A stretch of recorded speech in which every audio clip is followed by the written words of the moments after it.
What is going on, everybody? Welcome to another NFL Deep Dive episode where we're talking about my power rankings for the 2017 season, talking Vegas odds, over-unders, and such, and then diving into the depth chart for each team, talking training camp battles, and revealing the holes and strengths of each team. So now at number 9, we're really getting into those Super Bowl hopefuls. Now the Kansas City Chiefs here at number 9, are they a Super Bowl hopeful? Well, certainly internally, as are most teams, but for me, we'll see. Let's talk about it here. We know this defense is going to be great, especially that pass defense with maybe the best edge rush in football, assuming D. Ward's big season last year wasn't a fluke, which I don't think it was.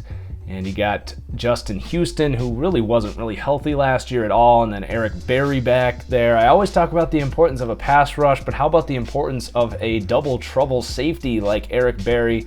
I love the fact that this defense can really, if they want to, just send pressure with 4 players, and it's going to hit home pretty fast because it's a good pass rush. And then they can either man up 5 guys and have Eric Berry patrolling over the middle there and really take up the entire middle of the field, or you just run a zoned coverage with 7 guys and Eric Berry. It's a very large coverage zone. So we know the defense is going to be good. They struggle a little bit against the run, though, especially against, we saw them really struggle against that Steelers team in the playoffs. Could not stop Le'Veon Bell. That could be a problem this year. They were without Derek Johnson. Achilles tear, I believe. He's getting up there in age, so that's going to be a big question and kind of a pivot point for how good this defense can be, but I think it's a top 10 defense in most matchups. And then this offense, it's never going to be explosive with Alex Smith, which is why they made the Mahomes pick, and we'll talk about the quarterback situation when we get to the depth chart. But, I thought in an ideal world, this team would have been able to upgrade the running game. With a defense like this, I think they want to be able to run the ball a little better. Not that they're bad. They have an average O-line and are average at running back, in my opinion. But they have talent across the board. Obviously, Tyreek Hill kind of poised for a breakout season. So it'll be a good offense, but not a top 10, maybe not even a top 16 unit. So Vegas has this team's over-under actually at 9. And when I first saw that, I thought that was pretty crazy low. The AFC is pretty weak.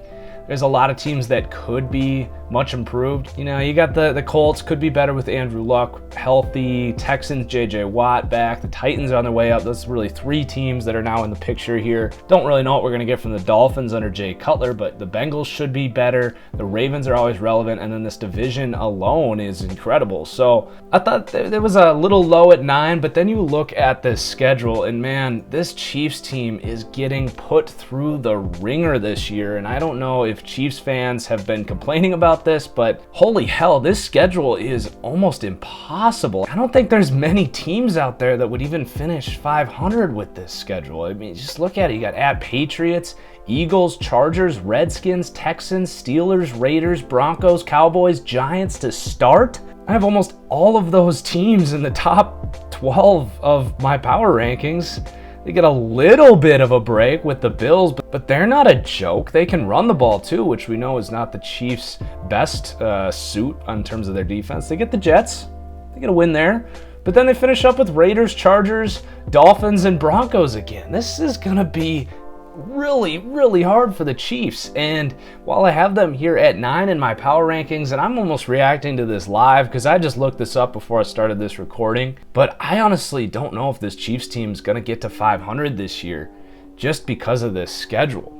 But outside of that factor, this is a playoff caliber team. It's a very good roster, and I talked about their odds to win this division. Now, after looking at that schedule, it may change that a little bit, but plus 250, I said in my Raiders deep dive that if this division was played 100 times, I would take the Chiefs, Raiders, and Broncos each to win it about 27 or 28 times.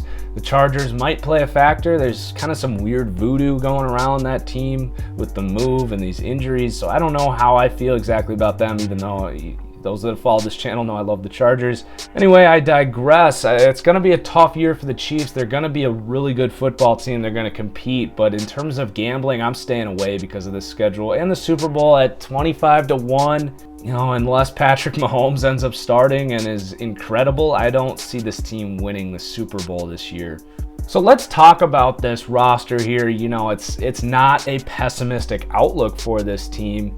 by any means. You got the quarterback situation is definitely interesting. Alex Smith, somewhere around the 20th best quarterback in football, comes in tied for 21st on my Madden roster. He's a good fit for this offense. They play pretty conservative. He doesn't turn the ball over. I disagree with him making the NFL's top 100 list, however.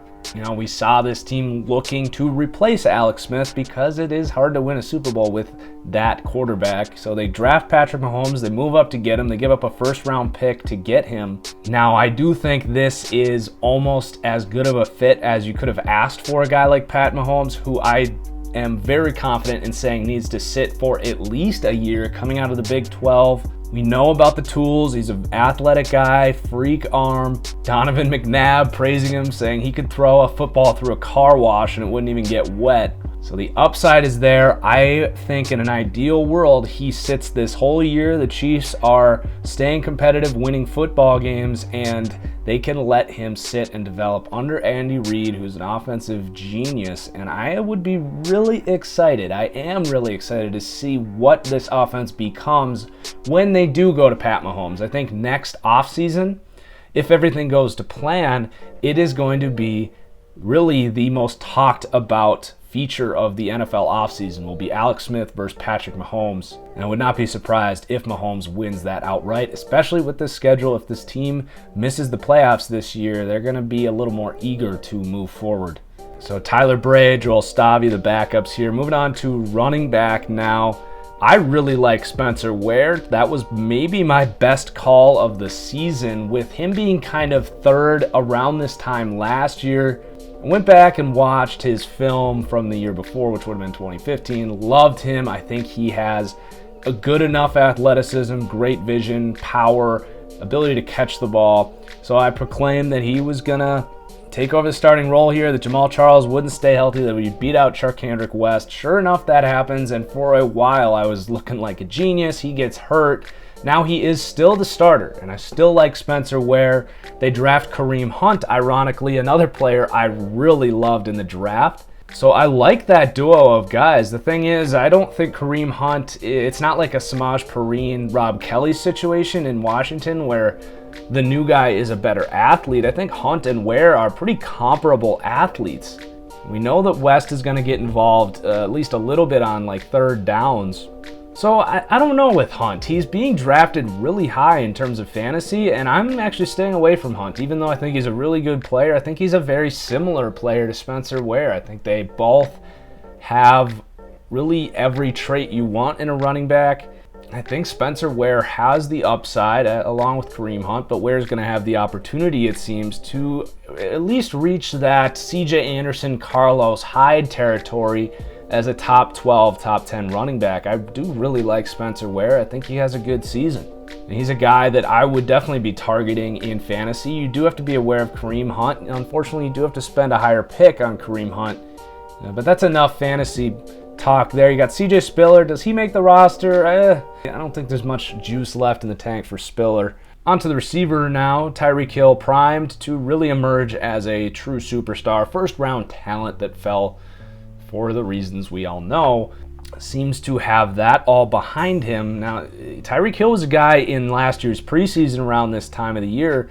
You could see it, and that's why you watch these preseason games. You could definitely see Tyreek Hill coming if you watch the preseason. Other guys like Cameron Meredith, Tyrell Williams. I'm going to try and at least tweet out guys that I'm noticing this preseason and see if I have as much accuracy on guys like that as I did last year. And Chris Conley, DeAnthony Thomas, not much depth here at all. I think this team is going to be looking at receivers going forward. Jehu Chesson, interesting guy, drafted out of the 4th round, really solid receiver at Michigan. I would not be surprised if he climbs this depth chart pretty quickly.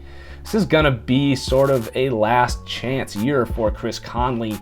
He's had opportunities, but nothing like this now that Jeremy Maclin is gone. Very inconsistent receiver, but a ton of upside. Definitely a guy you want to keep your eye on from a fantasy perspective. But in general, this receiving core is just okay.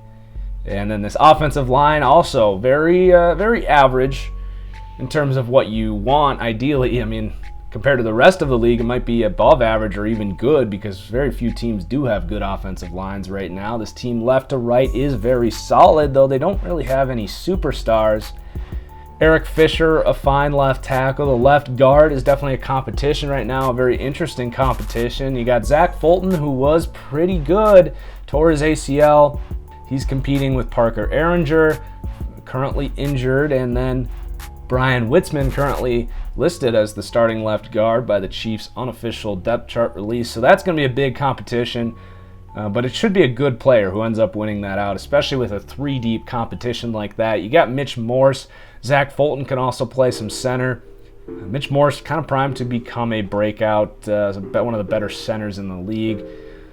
And then, of course, Laurent Duvernay-Tardif gets a mega contract, the best lineman in this group, right next to Mitchell Schwartz at right tackle. So it's a good offensive line. You know, it wasn't really in the cards to upgrade here, but I think especially from center to right tackle, this is a really solid group. But they didn't really have the money, or it was just a bad draft class in general for offensive line, so they are going to have to go with the same guys. Given health, it's going to be a really good unit. And then a tight end, Travis Kelce, quickly rising the charts. I would say pretty safely the second best tight end. You could argue you'd rather actually have Travis Kelce than Gronk just because of the health things. But Jordan Reed, probably a better receiver, doesn't block like Travis Kelce does though. Needs to learn how to control his emotions on the field, but not a huge concern obviously. So I love Travis Kelce. Had him in a couple fantasy leagues last year. Just so consistent. And maybe not every week he's going to have a huge ceiling just because of Alex Smith, but just especially if Patrick Mahomes became the guy here and this offense opened up. I love Travis Kelce. Now, Demetrius Harris right now holding off Gavin Escobar, and Ross Travis, a former basketball player. They got some interesting athletes here at the tight end position. They like to use their tight ends in this offense. So it is definitely a solid offense. I would say it's a top 16 offense. The ceiling's gonna be limited just because of the way they set out to do it. It's not a bad thing, it's not a good thing either, but will definitely be interesting to see with the talent here what Pat Mahomes eventually is able to do, but that's pretty far down the road. Then getting onto this defense here, the D-line, they lose Dontari Poe. It's not the end of the world though. You know, they sign Benny Logan, they draft Tano Passanio, a really intriguing defensive lineman who I think is going to kill it this preseason. Just like Chris Jones did last year, they are kind of taking a very similar swing as they did with Chris Jones, who, by the way, is primed to totally break out this year. Such a monster. I think it's the reason they were comfortable to let Poe go is because Chris Jones is currently on the PUP list. He needs to get healthy, but has all of the tools and surrounding help to really emerge right there with like Jarrell Casey or Mike Daniels as one of those elite three techniques. So Benny Logan probably going to start at nose. You got Raheem Nunez-Roches, currently on Our Lads listed as the starter. He played really well last year. Now Madden still ranks him in the mid-60s, which I don't understand. He made some really nice plays last year, maybe a little inconsistent. Maybe his Pro Football Focus rating isn't very high. I know Madden puts a lot of emphasis on that. But if he is the starter here, I really like Roches. I think he can move across this D line and really play at a high level. And when healthy, especially if Tano Passanio can emerge here, this defense could actually be a lot better stopping the run. They also still have Alan Bailey. They got David King, Cam Thomas, Jarvis Jenkins, Roy Miller, a bunch of rotational guys as well. But Derek Johnson, I already mentioned, going to be a big question on if they can stop the run. He will turn 35 this year, coming off the Achilles injury. Great linebacker, but I don't know if he's still going to have it. So probably the number one question for maybe this whole team is going to be Derek Johnson. Ramik Wilson kind of started to emerge last year, fourth-round pick from a couple years ago. Good athlete, guy that really could kind of break out this year. Josh Mauga, Terrence Smith, they trade for Kevin Pierre-Louis, giving up the special team superstar DJ Alexander. They draft Ukeme Oligwe in the 5th round. So clearly making moves to try and address this middle linebacker position. Maybe some concern there for Derek Johnson's return. But the outside linebackers, definitely the best group of outside linebackers from an edge rush perspective. Justin Houston, I still don't think gets enough respect. I mean, God, this dude is a monster. Not only is he possibly the second best edge rusher in the league, I would say, outside of Von Miller, but he'll come back and cover and play like a middle linebacker too. I think if healthy, I would actually take him over Khalil Mack. And then Tamba Hali, still actually playing at a decent level. D Ford totally blew up last year. I think D Ford physically looks like Von Miller out there. He definitely has bend around the edge. I think he should be a little higher than Madden gives him. I think he's a 77 overall in Madden 18. Those three, it's incredible. I mean, most teams would be happy just to have Tamba Hali as their best edge rusher, and he's probably their third. You got Dottie Nicholas. He was one of those preseason guys that really caught my eye last year. Intriguing athlete. What comes of him? He's probably not going to see the field that much. But then Frank Zombo as well. Marcus Rush. Really deep group. Again, the best group of outside linebackers in the league, and I don't even think it's close. And the secondary, it has some holes, but you got superstars Marcus Peters and Eric Berry. Ron Parker, a really good strong safety as well. The holes here come in at the corners. So you got Phillip Gaines, Steven Nelson, and Terrence Mitchell. Terrence Mitchell dealing with some health issues right now. He played well last year. Kind of a journeyman though. Not your ideal number 2 corner. But behind this pass rush, he will play well like we saw last year. Same with Steve Nelson, Phillip Gaines. This is definitely the part of the defense that opponents look to target in the passing game. They do need to upgrade this, and they didn't really address it that much in the draft. So maybe they are more confident in it than a lot of fans or myself are. But when you do have Marcus Peters, not a shutdown corner, but a total playmaker and a young guy who's going to keep growing. I mean, I talked last episode about how Jalen Ramsey even struggled as a young rookie corner. Marcus Peters now in his 4th year. Does he really elevate himself to the shutdown level like we saw kind of Xavier Rhodes taking step towards that in his 4th year last year? And I would say that's more probable than not. Then you got Eric Berry. I already talked about him in the intro. Won't talk more about him.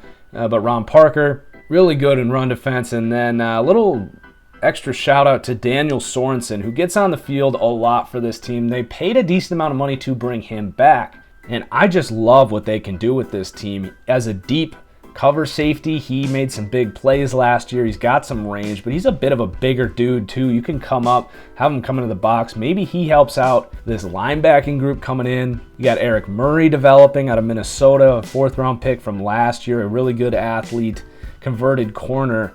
So a ton of depth at safety. They also draft Leon McQuay III. They're able to move them around and do what they can to make up for the holes at corner here. So that's going to conclude my look at this depth chart and my deep dive of the Kansas City Chiefs. Again, really good team, but that schedule, man, it's going to be a tough ride for the Chiefs this year.